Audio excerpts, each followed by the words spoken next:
கோபுரம் டிவி நேயர்களுக்கு இனிய வணக்கம். இன்று பிறந்தநாள் காணும் மற்றும் மணநாள் காணும் அத்துணை சகோதர சகோதரிகளுக்கும் எங்களது இனிய வாழ்த்துக்கள்.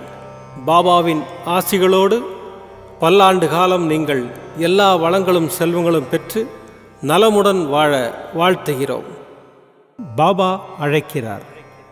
அவரின் பொன்மொழிகளை கேட்பதற்காக, நம் பிரச்சனைகளை தீர்த்து வைக்கும் அற்புதமான கூட்டு பிரார்த்தனை செய்வதற்காக, மேலும் மனம் ஒருநிலைப்படவும் மனம் அமைதி பெறவும் அற்புதமான தியானம் செய்யவும் பாபா அழைக்கிறார். பாபா நம் கரங்களை பிடித்து அழைத்துச் சென்று அற்புதம் நிகழ்த்தவிருக்கிறார். வாருங்கள், பாபாவின் பொன்மொழிகளை தரிசனம் செய்வோம். அன்பு குழந்தையே, நீ சின்ன சின்ன விஷயங்களுக்கெல்லாம் பயப்படுகின்றாய். இது தவறோ, இது பாவமோ, நான் துரோகம் செய்து விட்டேனோ, மனதார இந்த தவறில் நான் ஈடுபடவில்லை, இதனால் என்னை தண்டித்து விடுவாயோ என்றெல்லாம் புலம்புகிறாய். உனது புலம்பலை கேட்டேன். உன்னை எனது கண்ணாக வைத்து பாதுகாக்கிறேன் என்பதை உணர்ந்து கொள்வாயாக. மனசாட்சியோடு போராடும் உனது உள்ளத்தை எனது கோவிலாக கொண்டிருக்கிறேன். உனது எந்த செயலும் தப்பானதல்ல என்பதுதான் எனது தீர்மானம். எனவே உனது செயலுக்கு நீயே குற்றவாளியாக தீர்ப்புக்கு உட்படுத்தி கொள்ள வேண்டாம். செய்வது அனைத்தும் எனக்கு தெரிந்தே நடக்கிறது என்பதை மட்டும் தெரிந்து கொள்வாயாக. உன் அப்பா சாய் இருக்கிறேன், கவலைப்படாதே. ஓம் ஸ்ரீ சாய்ராம். பாபாவின் அற்புதமான பொன்மொழிகளை தரிசனம் செய்தோம். அடுத்த நிகழ்வு கூட்டு பிரார்த்தனை. நம் மனநலன் சார்ந்த பிரச்சனைகளுக்காகவும் உடல் நலன் சார்ந்த பிரச்சனைகளுக்காகவும் மற்றும் நம் அனைத்து விதமான பிரச்சனைகளுக்காகவும் சாய்நாதரிடம் கூட்டு பிரார்த்தனை செய்வோம். வாருங்கள், இந்த அற்புதமான கூட்டு பிரார்த்தனையை செய்வோம். பிரார்த்தனாஷ்டகம். 8 பிரார்த்தனைகள். சாந்தமான மனம் கொண்ட சாயிநாதரே, அறிவின் சிகரமே, அன்புள்ளம் கொண்டவரே, கருணை கடலே, உண்மையின் இருப்பிடமே, மாயை என்னும் இருளை அகற்றுபவரே, ஜாதி மத பேதங்களுக்கு அப்பாற்பட்டவரே, எங்களின் புரிந்து கொள்ளும் திறமைக்கு அப்பாற்பட்டவரே, அன்பின் இருப்பிடமே, ஷீரடி வாழ் இறைவனே, என்னை காப்பாற்றும், என்னை காப்பாற்றும். ஞான சூரியனே, ஞானத்தை வழங்குபவரே, பக்தர்களின் மனங்களில் உலவிடும் பரமஹம்சரே, அனைத்து நன்மைகளுக்கும் காரணமானவரே, தங்களை சரணடைந்தவரை காப்பவரே, படைக்கும் தொழில் புரியும் பிரம்மாவும் காக்கும் கடவுளான விஷ்ணுவும் நீங்களே, 3 உலகங்களையும் யுகங்கள் முடிவில் தன்னுள் ஐக்கியமாக்கிக் கொள்ளும் ருத்திரனும் தாங்களே. நீங்கள் இல்லாத இடம் இந்த பூமியில் ஏது? எல்லாம் அறிந்த இறைவன் நீங்கள். எங்கள் எல்லோரின் இதயங்களிலும் வசிப்பவரும் நீங்களே. எனது எல்லா குற்றங்களையும் மன்னிக்க வேண்டும் என்று வேண்டி கேட்டுக்கொள்கின்றேன். அலை அலையாய் தொடர்ந்து வரும் சந்தேகங்களையும் மனமயக்கங்களையும் போக்குவீராக. நீங்கள் கோமாதா, நான் பிறந்த இளங்கன்று. நீங்கள் சந்திரன், நான் சந்திரகாந்த கல். தங்கள் பாதங்கள் கங்கை நதி. பணிவுடன் இந்த தாசன் உங்கள் பாதங்களில் தலை வணங்குகிறேன். உங்கள் கைகளை என் தலைமீது வைத்து ஆசை கூறுங்கள். என் கவலைகளும் துன்பங்களும் பறந்தோடட்டும். இந்த கணு தங்களின் தாசன். இந்த 8 துதிகளையும் கூறி நான் உங்களை சாஷ்டாங்கமாக நமஸ்கரிக்கின்றேன். எனது பாவங்கள், துன்பங்கள் மற்றும் ஏழ்மை நிலை இவை யாவும் உடனடியாக விலகி ஓடட்டும். ஓம் சாய்ராம், ஓம் சாய்ராம், ஓம் சாய்ராம். அற்புதமாக கூட்டு பிரார்த்தனை செய்தோம். பாபா நம்முடைய கோரிக்கையை ஏற்று நிச்சயமாக நமக்கு அற்புதங்களை செய்வார் என்பது சத்தியம். இனி கண்களை மூடி பாபாவை மனதில் நிறுத்தி பாபாவின் அற்புதமான சக்தி வாய்ந்த மந்திரத்தை அனுபவிப்போம். सर्वधर्म न्याय परिपालक साईनाथा, जयं देहि विजयं देहि माम्। सर्वधर्मन्याय परिपालक साईनाथ जयं देहि विजयं देहि माम्। सर्वधर्मन्याय परिपालक साईनाथ जयं देहि विजयं देहि माम्। सर्वधर्मन्याय परिपालक साईनाथ जयं देहि विजयं देहि माम्। सर्वधर्मन्याय परिपालक साईनाथ जयं देहि विजयं देहि माम्। सर्वधर्मन्याय परिपालक साईनाथ जयं देहि विजयं देहि माम्। सर्वधर्मन्याय परिपालक साईनाथ जयं देहि विजयं देहि माम्। सर्वधर्मन्याय परिपालक साईनाथ जयं देहि विजयं देहि माम्। सर्वधर्मन्याय परिपालक साईनाथ जयं देहि विजयं देहि माम्। सर्वधर्मन्याय परिपालक साईनाथ जयं देहि विजयं देहि माम्। सर्वधर्मन्याय परिपालक साईनाथ जयं देहि विजयं देहि माम्। सर्वधर्मन्याय परिपालक साईनाथ जयं देहि विजयं देहि माम्। सर्वधर्मन्याय परिपालक साईनाथ जयं देहि विजयं देहि माम्। सर्वधर्मन्याय परिपालक साईनाथ जयं देहि विजयं देहि माम्। सर्वधर्मन्याय परिपालक साईनाथ जयं देहि विजयं देहि माम्। सर्वधर्मन्याय परिपालक साईनाथ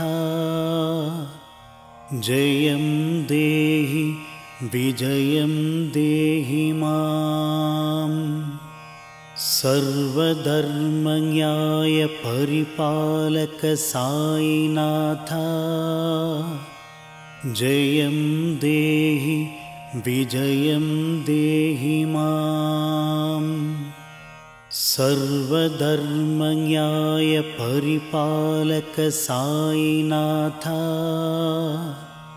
जयं देहि विजयं देहि माम्। सर्वधर्मन्याय परिपालक साईनाथ जयं देहि विजयं देहि माम्। सर्वधर्मन्याय परिपालक साईनाथ जयं देहि विजयं देहि माम्। सर्वधर्मन्याय परिपालक साईनाथ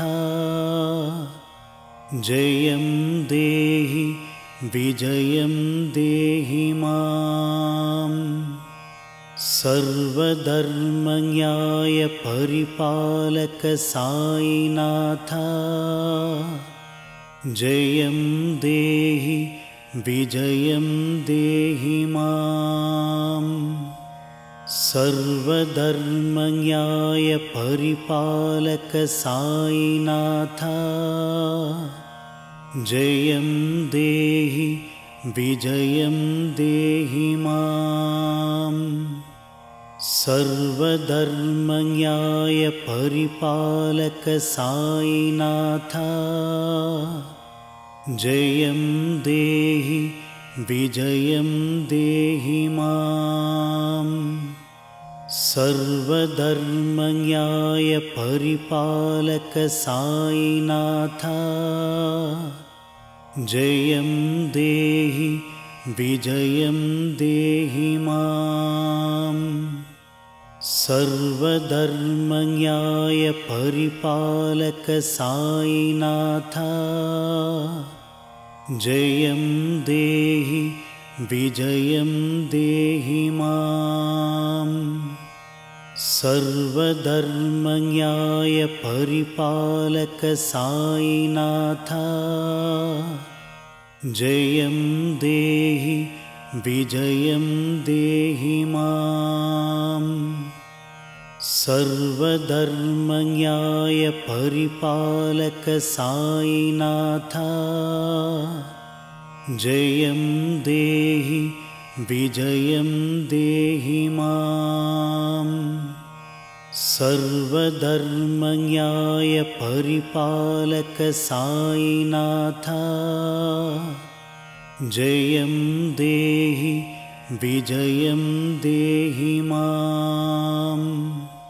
सर्वधर्मन्याय परिपालक साईनाथ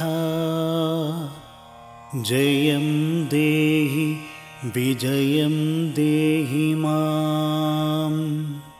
सर्वधर्मन्याय परिपालक साईनाथ जयं देहि विजयं देहि मां। सर्वधर्मन्याय परिपालक साईनाथ जयं देहि विजयं देहि मां। सर्वधर्मन्याय परिपालक साईनाथ जयं देहि विजयं देहि मां। सर्वधर्मन्याय परिपालक साईनाथ जयं देहि विजयं देहि मां। सर्वधर्मन्याय परिपालक साईनाथ जयं देहि विजयं देहि मां। सर्वधर्मन्याय परिपालक साईनाथ जयं देहि विजयं देहि मां। सर्वधर्मन्याय परिपालक साईनाथ जयं देहि विजयं देहि मां। सर्वधर्मन्याय परिपालक साईनाथ जयं देहि विजयं देहि मां। सर्वधर्मन्याय परिपालक साईनाथ जयं देहि विजयं देहि मां। सर्वधर्मन्याय परिपालक साईनाथ जयं देहि विजयं देहि माम् सर्वधर्मन्याय परिपालक साईनाथ जयं देहि विजयं देहि माम् सर्वधर्मन्याय परिपालक साईनाथ जयं देहि विजयं देहि माम् सर्वधर्मन्याय परिपालक साईनाथ जयं देहि विजयं देहि माम् सर्वधर्मन्याय परिपालक साईनाथ जयं देहि विजयं देहि माम् மீண்டும் நாளை காலை இந்த அற்புதமான பாபா அழைக்கிறார் நிகழ்ச்சியில் சந்திப்போம். நன்றி, வணக்கம். விதம் விதமான பக்தி நிகழ்ச்சிகளை உங்களுக்காக தந்து கொண்டிருக்கிறது உங்கள் கோபுரம் டிவி. உங்களுக்கு பிடித்த நிகழ்ச்சிகளை லைக் செய்யுங்கள், உங்களுக்கு பிடித்த மாணவர்களுக்கு ஷேர் செய்யுங்கள். மேலும் சப்ஸ்கிரைப் செய்வதோடு மட்டுமல்லாது அருகில் இருக்கும் பெல் பட்டனை கிளிக் செய்து கோபுரம் டிவி நிகழ்ச்சிகளை உடனுக்குடன் தெரிந்து கொள்ளுங்கள். மற்றும் ஒரு மகிழ்ச்சியான செய்தி, கோபுரம் டிவி ஆப்பை கூகுள் பிளே ஸ்டோரில் ஃப்ரீ டவுன்லோட் செய்து கோபுரம் டிவி நிகழ்ச்சிகளை தொடர்ந்து கண்டுகளியுங்கள், பாருங்கள், ரசியுங்கள், பரவசமடையுங்கள். gopuramtv.com பக்தி பக்திமயம்.